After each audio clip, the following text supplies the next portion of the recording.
Se tem algo que vai te ajudar muito, principalmente quando acontecem alguns imprevistos, e olha que imprevistos sempre acontecem, tá? É ter uma grana guardada, é ter uma grana reservada, é você ter uma reserva financeira de emergência, uma reserva de segurança. E pensando nisso, vou falar aqui um passo a passo para você começar a formar sua reserva financeira de emergência.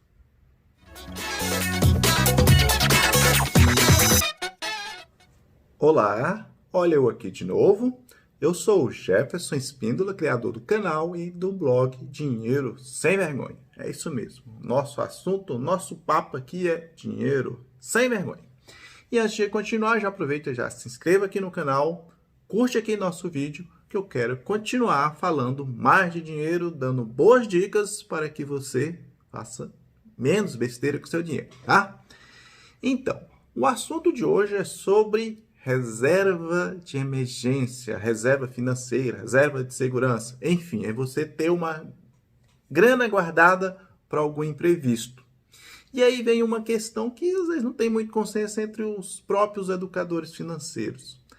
Pode-se formar uma reserva de emergência mesmo tendo dívida? Na minha opinião, depende, tá?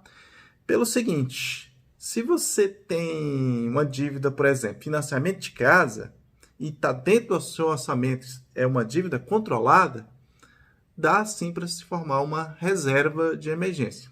Vou dar um exemplo. Você está pagando todo mês certinho o seu financiamento da sua casa. E, de repente, surge um imprevisto, o motor do carro fundiu, a geladeira queimou, e você vai ter que tirar uma grana, tipo, que você não tem. E para você não se endividar mais, seria interessante se você tivesse algum tipo de reserva, tá? Agora, tem algumas dívidas que não tem como. É melhor você quitar, por exemplo, juros do cartão de crédito, cheque especial. Esse tipo de dívida não combina em você formar uma reserva financeira de emergência. Então, para começar o passo a passo para formar essa reserva, é interessante que você não tenha dívidas com juros altos, ok? Então, para começar a formar a sua reserva de segurança ou a sua reserva financeira de emergência, não tem jeito. Você precisa de uma planilha. Uma planilha para você identificar todos os seus gastos mensais. Você precisa ter um controle financeiro disso. Você precisa saber para onde está indo o seu dinheiro. A partir disso, vem aí o segundo passo. O segundo passo é você determinar o que realmente é importante você gastar. Eu estou falando isso porque eu não quero que você viva na miséria. Você precisa viver com o mínimo de conforto, tá? E então, com isso, você vai tirar uma parte dos seus rendimentos para começar a formar a sua reserva financeira de emergência, ok? A partir do momento que você define quais são os seus gastos, quais são as suas prioridades, você vai multiplicar esse valor por um valor X. Esse valor de X é a quantidade de meses que você precisa para ter a sua reserva. Alguns falam que você precisa ter 6 a 12 meses. É claro, se você tiver 12 meses, é uma reserva mais robusta. Mas se você conseguir 6 meses do valor dos seus gastos, já é uma reserva bastante interessante. E aí é o seguinte, seus gastos, só dando um exemplo aqui, se seus gastos são de R$2.000 por mês, significa que em 6 meses você precisa de R$12.000, aqui desconsiderando os juros, ok? Então, o próximo passo é você aplicar aquele dinheiro que você determinou para a reserva financeira de emergência. E aí, muita atenção, reserva financeira de emergência é uma grana que tem que estar disponível, é uma grana que tem que ter boa liquidez, ou seja, a hora que você precisar sacar, a grana está ali. Então, você não tem que se preocupar com rentabilidade, não vai querer inventar moda.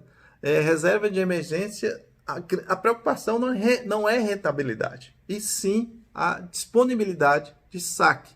Então, não queira inventar moda, não ache que com reserva de emergência você vai ficar rico. Não é esse o objetivo da reserva, ok? E esse dinheiro ele pode ser aplicado, por exemplo, no Tesouro Selic, em um fundo DI, em um CDB de liquidez diária. Esses são, digamos assim, os melhores investimentos para estar colocando o dinheiro para formar a sua reserva financeira de emergência, ok? Então, o último passo que eu vou falar aqui se trata da disciplina.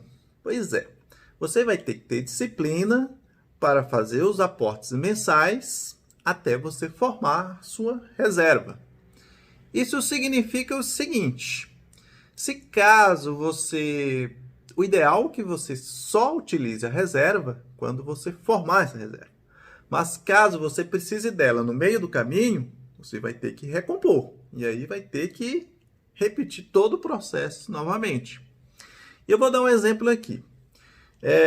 Aquele mesmo valor, se seus gastos são de R$2.000 mensais, significa que você vai ter que juntar R$12.000 para ter uma reserva de 6 meses. Para isso acontecer, significa, por exemplo, que você vai ter que aportar todos os meses, vou até desconsiderar os juros aqui, porque reserva, como eu disse aqui, o foco não é rentabilidade.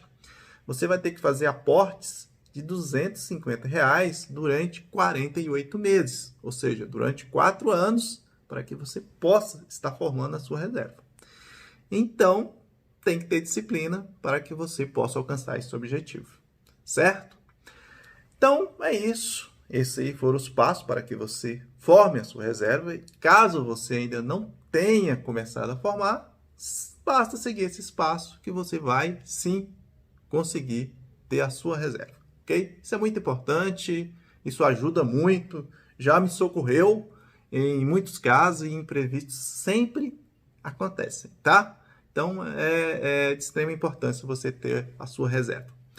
Esse foi mais um vídeo do nosso canal Dinheiro Sem Vergonha. Espero que tenha curtido. Se inscreva. Fui. Até o próximo.